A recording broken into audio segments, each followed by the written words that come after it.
Hello ladies and mostly gentlemen, I'm Vinny and I recently started track days with the Smart-Busa. I immediately realized how bad was my cheap Chinesium coilover shocks. So today I'm changing that. To provide me with more suitable shocks for the car, I teamed up with a local manufacturing company. And to install the new suspension, we will cut, grind and weld new parts. And we will also disassemble the whole shocks to see how cheap they really are. And we are starting with a little test drive to show you how bad are the current shocks.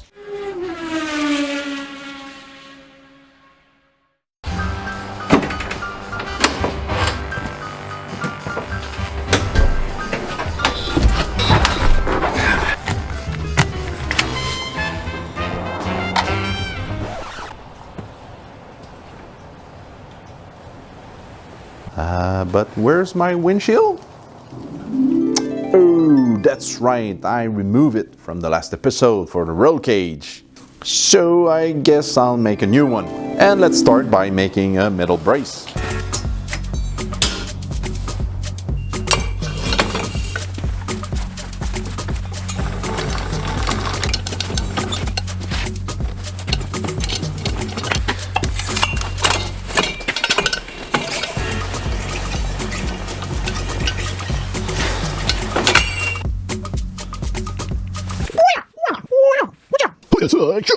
Fun fact, when you roll vertically an aluminum flat bar, you will create a Smurfs high beam. So cute!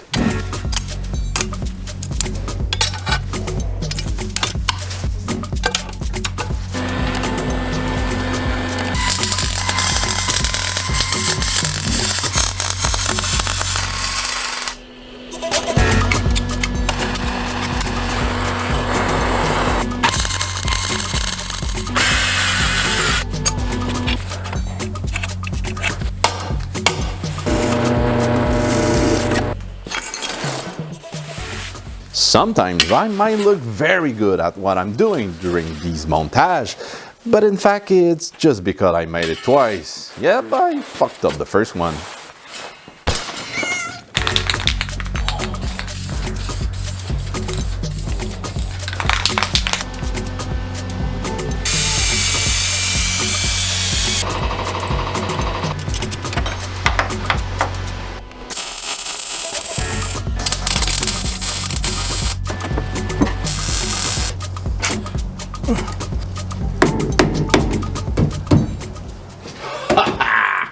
Now for the windshield itself, I'm using 1/8 Lexan or polycarbonate from leftovers of the lightweight racing door build.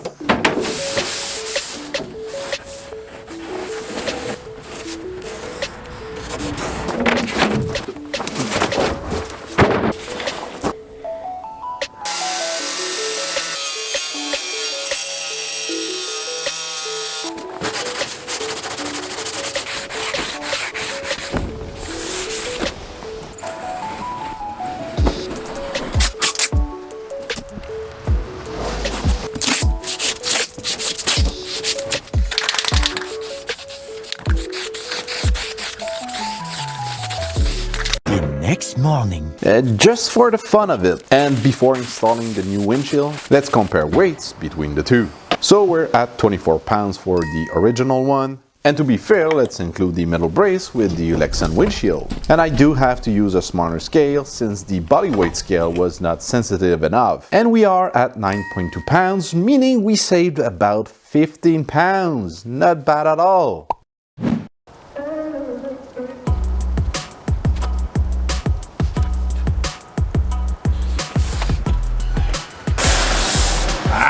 Ugh.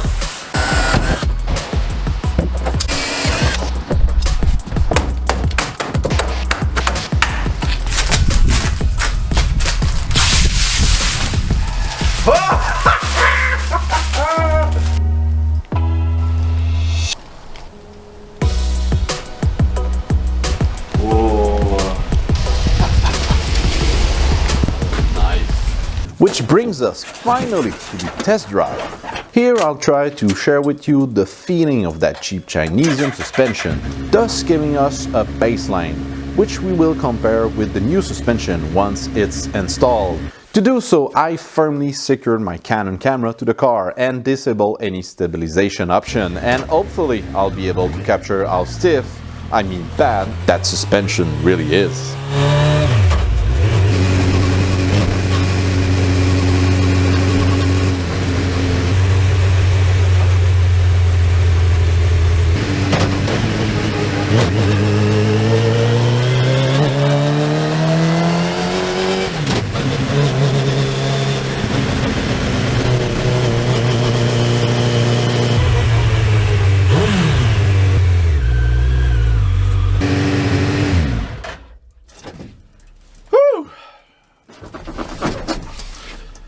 Oh my god.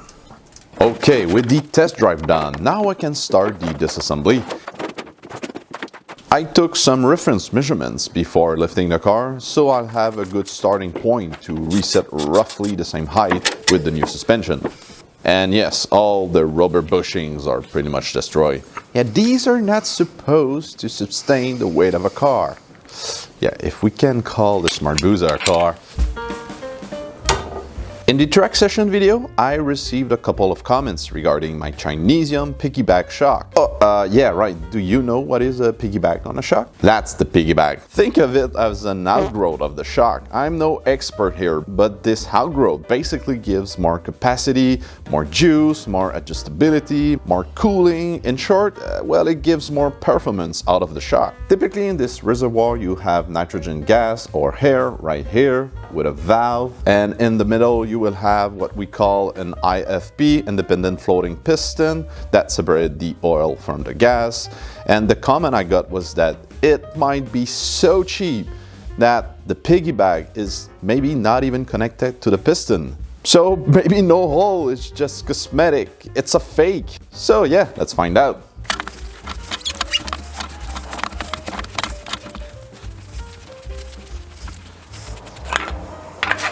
There's a hole. I'm gonna see it for the first time and be surprised in 3, 2, 1. And there's the IFP. Looks promising. Warning: there's adult content in the next segment. Viewer discretion is advised. So obviously there's a communicating hole, so not so cheap after all. Right, now the shock's metal support. I designed it so I can change it. Like I knew that at one point these cheap shocks will be replaced. I just need to make a new one. And finally, these are the pivot plates that I need to modify a bit. So let's do it.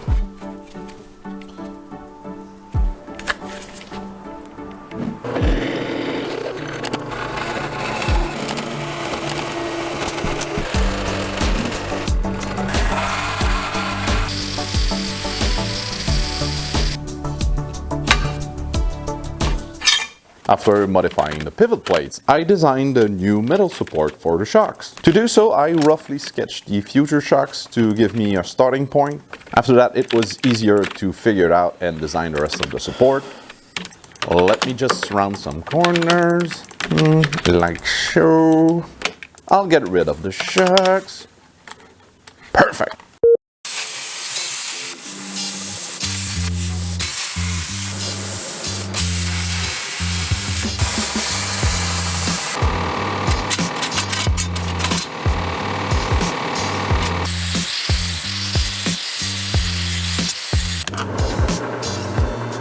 I'm using the old metal support as a jig to drill the new fixing holes. Really? Damn, I hate this drill press. Ah! Hey, there you go. That was easy.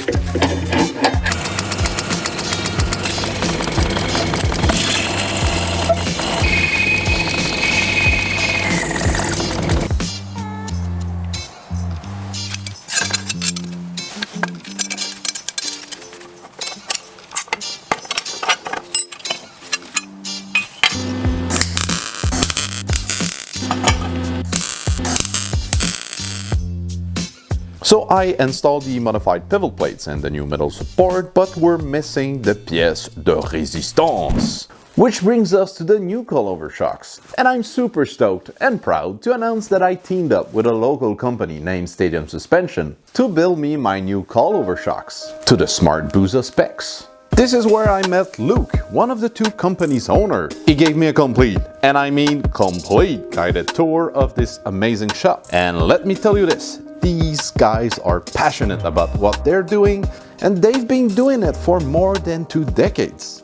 The showroom upstairs and all the posters around the shop really highlight the company's heritage and the experience they've acquired over the years. They can custom build pretty much anything. Let's say like some shocks for a Smart-Busa. But they specialize in dirt bike, motorcycle and snowmobile suspension. They also are expert in rebuilding shocks. So imagine you have that old BMW with a leaking shock. Yes, you could spend 2 grand for a brand new one, or you can send them this old shock and they will rebuild it for a fraction of the price. Luke joked about that they were saving the planet, yeah, 1 shock at a time. Oh, and if you do own a small suspension company rebuilding shocks in your local area, and you've tried to reach out big suspension companies in the past to get some parts, but never got a response, well, give Stadium Suspension a call. They frequently supply small suspension shops, since they have just the right company size and production volume to answer your call and give you good prices at the same time. I spent over 4 hours filming the place and getting a full tutorial on suspensions. It's so different from what we're used to these days. We buy stuff online, never getting in touch with who built it, and we're pretty much alone to understand and figure things out if we have problems. But for my suspension, I know exactly who I can call to give me a hand. So if you need anything regarding a suspension, I link their website downstairs. And yes, they do business all over the globe. So thanks again, Stadium, for that partnership with me, and yeah, let's unpack what you've been building for the Smart-Busa. There it is!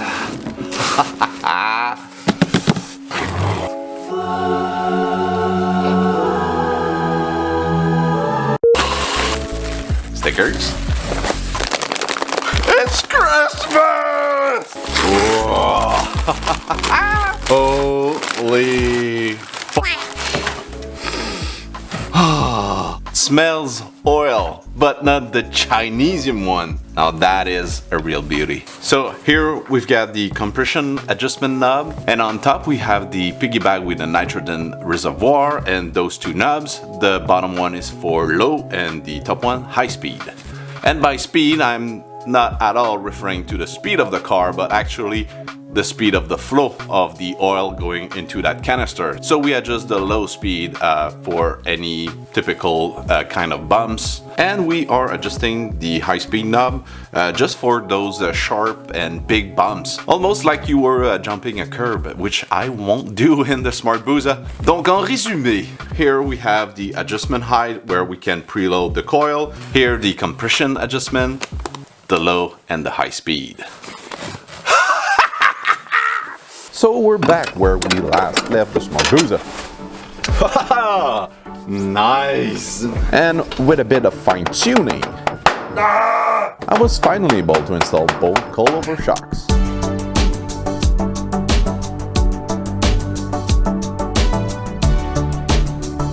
And with all that, it was time to lower down the car and see how the new suspension would react.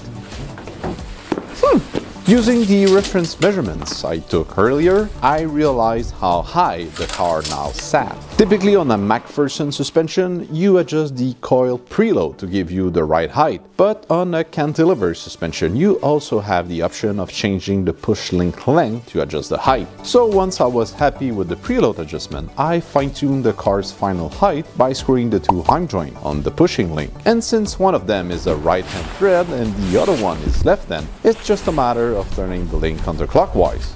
To know more about suspensions, I link a video I made a while ago about the subject. Now for the front, it's exactly the same process. Removing the old shocks.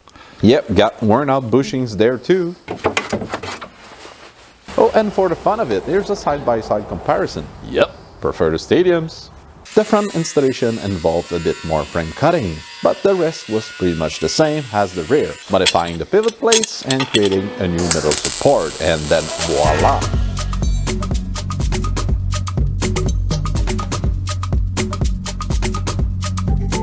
With guesstimated adjustments on the rebound, low and high speed settings, it was finally time for the final test drive.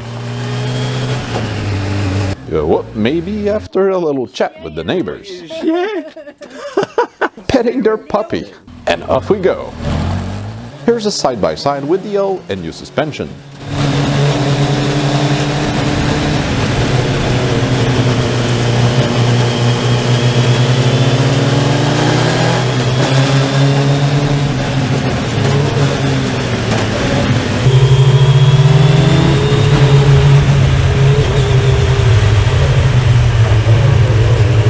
So I learned two things during this test. One, even with random adjustments, I was very satisfied on how the suspension performed. And two, this camera angle is not very flattering. Okay, yeah, I also learned that without any front panels and doors, driving the Smart in Canada during December is but yet a lot of fun.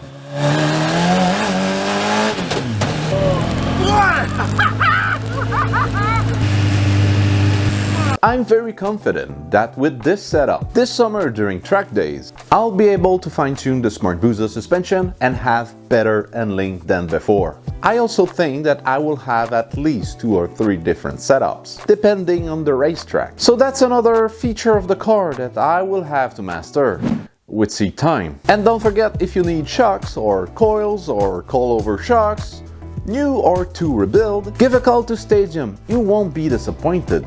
Cause I'm not. For the next episode, in my quest to improve performance, I'll be chasing down the right tire and wheel size for the little monster. Yeah, and spoiler, it's gonna involve a lot of cutting and machining. Yeah, but till then, go do something with your hands, your head, or both. See ya guys. Donne un bon là-dedans, je vais m'escairer.